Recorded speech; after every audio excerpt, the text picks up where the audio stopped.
আজকে ঘুম থেকে উঠতে অনেকটাই বেলা হয়ে গেছিলো, বেলা 10টা বেজে গেছিলো।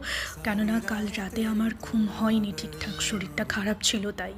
তো সকালে ঘুম থেকে উঠে দেখি বাচ্চাগুলোর কাণ্ড দেখো, এরা কখন আমার কম্বলের ভেতর ঢুকে ঘুমোচ্ছিল আমি টেরই পাইনি। তারপর কম্বলের বাইরে বার করিয়ে আমি ভিডিওটা অন করলাম। আর এদের জন্যে আমি একটা অনলাইন থেকে খাবার অর্ডার করেছিলাম, যেটা আসবে 2 দিন পর। আমি অবশ্যই তোমাদের সাথে শেয়ার করব। সকালে এদেরকে একটু দুধ বিস্কুট দিয়েছিলাম, এরা সবটা খায়নি। তারপর আবার বাজারে গেলাম, বাজার থেকে এদের জন্য একটু মাছ কিনে আনলাম। মাছ কিনে এনে ভাত দিয়ে মাছ দিয়ে মেখে এদেরকে দিলাম, তারপর এরা একটু পেট ভরে খেলো। তো দেখা হচ্ছে নেক্সট অন্য কোনো ভিডিওতে। তোমরা ভালো থেকো, সুস্থ থেকো, আর এখনের মতো টাটা।